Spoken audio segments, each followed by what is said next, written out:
প্রিয় দর্শক, একটু ভেবে দেখুন, একটি শিশু যার জন্মের আগেই তার হত্যার আদেশ জারি হয়ে গেছে, একজন স্বঘোষিত খোদা যে ঘোষণা করেছে, আমি তোমাদের সর্বোচ্চ প্রভু। আমি ফেরাউন, আমি তোমাদের খোদা, আমার মতন কার শক্তি আছে? আর ঠিক সেই সময় এক মায়ের কোল থেকে একটি শিশু ভাসিয়ে দেওয়া হচ্ছে উত্তাল নদীর স্রোতে। কিন্তু সেই শিশু ডুবে যায় না, সেই শিশু পৌঁছে যায় এমন লোকের প্রাসাদে যে লোক তাকে হত্যা করতে চেয়েছিল। সেই ফেরাউনের প্রাসাদে পৌঁছে গেল শিশুটি। এটি কোনো কল্প কাহিনী নয়, এটি ইতিহাসের এক মহাকাব্য। এটি ঈমান বনাম অহংকারের সংঘর্ষ। এটি তৌহিদের পতাকা বনাম অত্যাচারের সাম্রাজ্য। তিনি সেই নবী যার লাঠি সাপ হয়ে গেল, যার দোয়ায় সাগর দ্বিখণ্ডিত হল, যিনি হাজারো নির্যাতিত মানুষের মুক্তির কারণ হলেন। তিনি হলেন আল্লাহর মহামান্বিত নবী হযরতে মুসা আলাইহিস সালাম।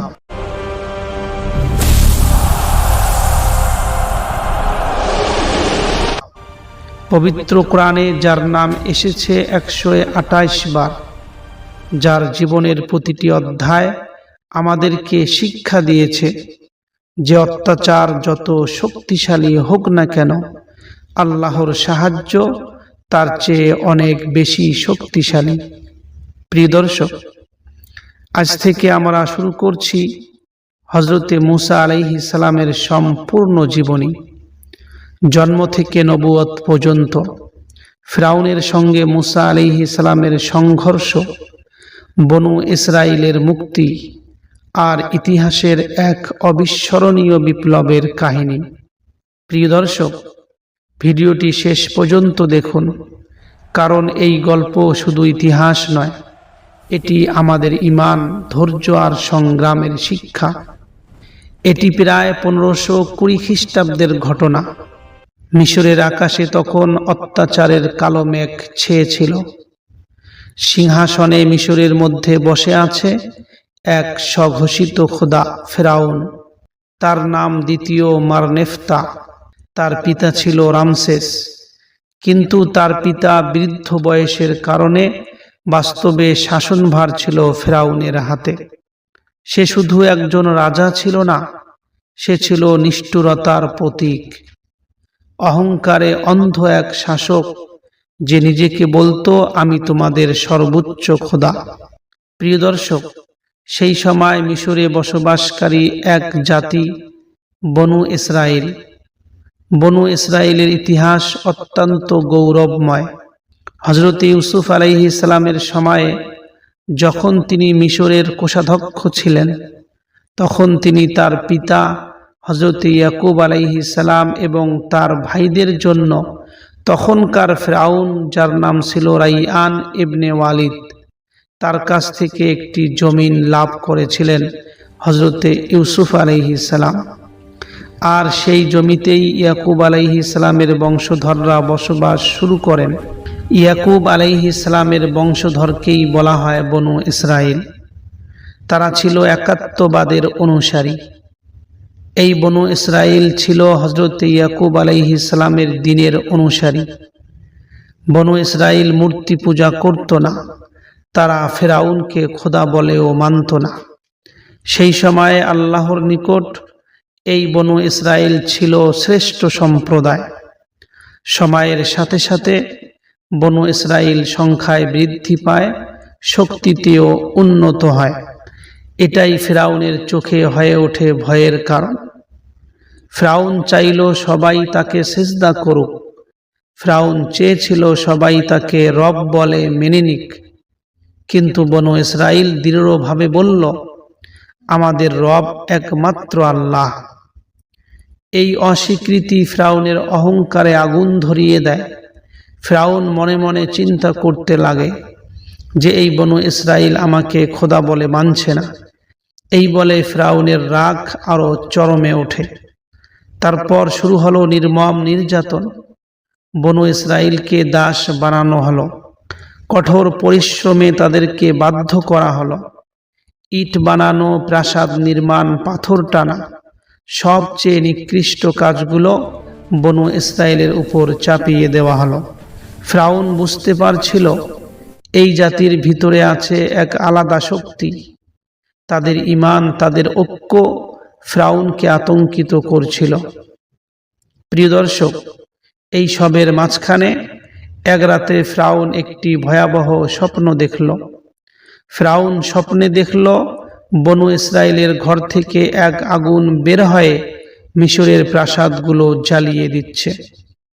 এই স্বপ্ন দেখে ভীত সন্ত্রস্ত ফিরআউন তার জ্যোতিষীদের ডাকল এবং তাদের কাছে স্বপ্নের ব্যাখ্যা চাইল।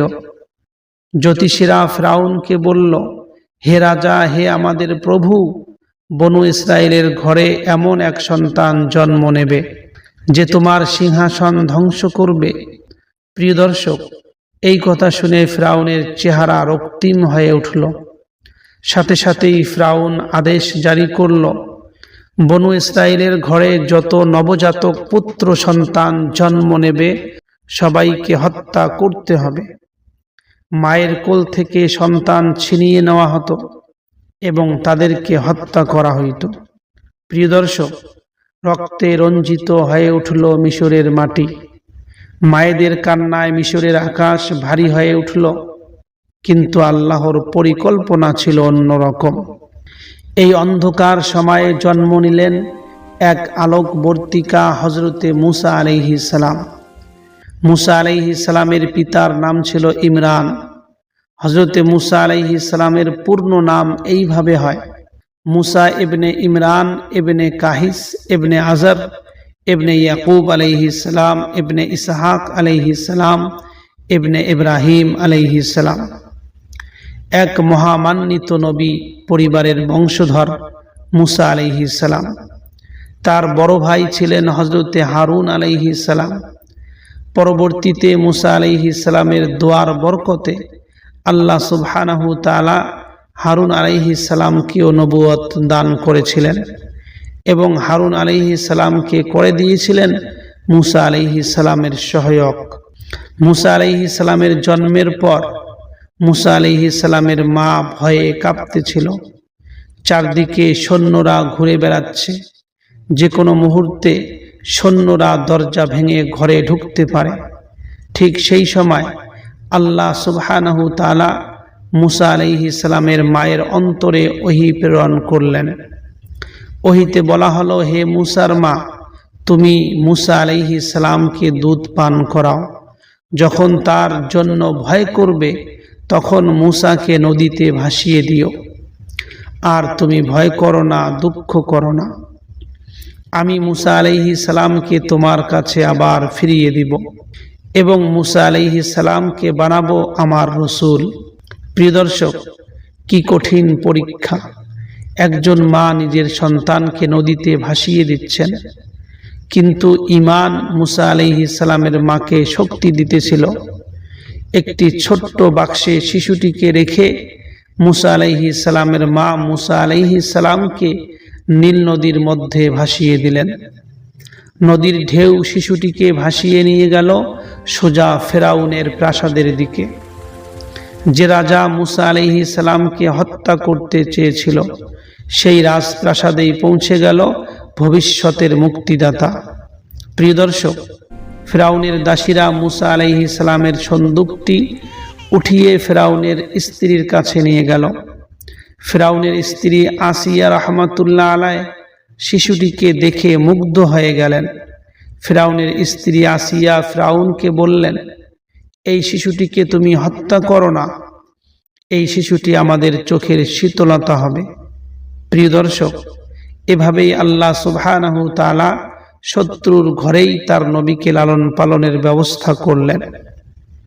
আল্লাহ তাআলা পবিত্র কোরআনে কারীমের মধ্যে মূসা আলাইহিস সালামের জীবনের ঘটনা বিভিন্ন সূরায় বিস্তারিতভাবে বর্ণনা করেছেন। কখনো সংক্ষেপে বর্ণনা করেছেন, কখনো বিস্তারিতভাবে। পবিত্র কোরআনে মূসা আলাইহিস সালামের নাম এসেছে 128 বার। এ থেকেই বোঝা যায় যে মুসা আলাইহিস সালামের জীবন কাহিনী কতটা গুরুত্বপূর্ণ। তিনি শুধু একজন নবী নন, তিনি ছিলেন অত্যাচারের বিরুদ্ধে সংগ্রামের প্রতীক, তৌহিদের পতাকাবাহী, এক সাহসী নেতৃত্বের আদর্শ। প্রিয় দর্শক, যে শিশুকে হত্যা করার আদেশ জারি হয়েছিল, সেই শিশুই হয়ে উঠল ফিরআউনের পতনের কারণ। যে নদীতে তাকে ডুবিয়ে দেওয়ার পরিকল্পনা ছিল, সেই নদী একদিন ফিরআউনের কবর হয়ে গেল। এটাই আল্লাহর পরিকল্পনা। অত্যাচার যত বড়ই হোক না কেন, আল্লাহর কুদরত তার চেয়ে অনেক বড়। অন্ধকার যত গভীরই হোক না কেন, নূরের আগমন অবশ্যম্ভাবী। হযরতে মুসা আলাইহিস সালামের জন্ম শুধু একটি শিশুর জন্ম ছিল না, এটি ছিল এক বিপ্লবের সূচনা। প্রিয় দর্শক, আজকের পর্ব এখানেই শেষ করলাম। আগামী পর্বে আবার দেখা হবে ইনশাআল্লাহ। আসসালামু আলাইকুম ওয়া রাহমাতুল্লাহি ওয়া বারাকাতুহু।